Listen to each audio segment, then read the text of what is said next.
தீர்மானம் 3, கள்ளக்குறிச்சி கிழக்கு மாவட்ட கழக செயலாளர் விஜய் ஆர் பழனிபாலாஜி அண்ணன். தீர்மானம் 3, தமிழகம் மற்றும் புதுச்சேரியை சேர்ந்த 35 மீனவர்கள் கைதை கண்டிக்கும் தீர்மானம்.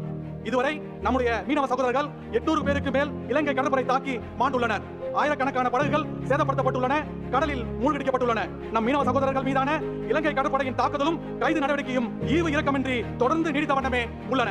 சமீபத்தில் தமிழகம் மற்றும் புதுச்சேரியை சேர்ந்த நம் மீனவ சகோதரர்கள் 35 பேரை இலங்கை கடற்படை கைது செய்தது. அத்தோடு அவர்களுக்கு சொந்தமான 3 விசைப்படகுகளையும் 1 நாட்டு படகையும் பறிமுதல் செய்தது.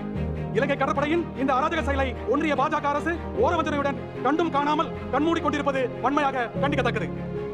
அதே போல நம் மீனவ சகோதரர்கள் விஷயத்தில் கடிதம் மட்டுமே எழுதிவிட்டு கண்மூடி துயில் கொள்வதே வெற்றி விளம்பர திமுக அரசின் வாடிக்கையாகிவிட்டது. கைது செய்யப்பட்ட நம் மீனவ சகோதரர்கள் அனைவருக்கும் உடனடியாக விடுவிக்கப்பட வேண்டும். அவர்களது படகுகளையும் மீட்டு தர வேண்டும்.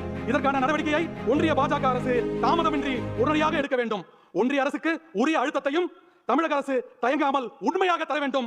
மேலும் நம் மீனவ சகோதரர்களின் இன்னல்களுக்கு முற்றுப்புள்ளி வைக்க நிரந்தர தீர்வை நோக்கி ஒன்றிய அரசு நகர வேண்டும் என்று தமிழக வெற்றி கழகத்தின் சிறப்பு பொதுக்குழு வலியுறுத்துகிறது.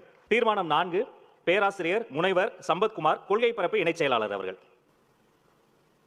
தீர்மானம் 4, தமிழ்நாட்டில் வாக்காளர்களின் ஜனநாயக கடமையான வாக்குரிமையை பறிக்கும் வாக்காளர் பட்டியல் சிறப்பு தீவிர திருத்த பணிகளை நிறுத்த கோரும் தீர்மானம்.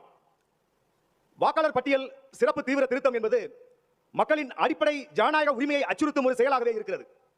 சிறப்பு தீவிர திருத்தம் என்கின்ற பெயரில் பீகாரில் ஏற்கனவே லட்சக்கணக்கான வாக்காளர்களின் பெயர்கள் நீக்கப்பட்டுள்ளதே அதற்கு சான்று.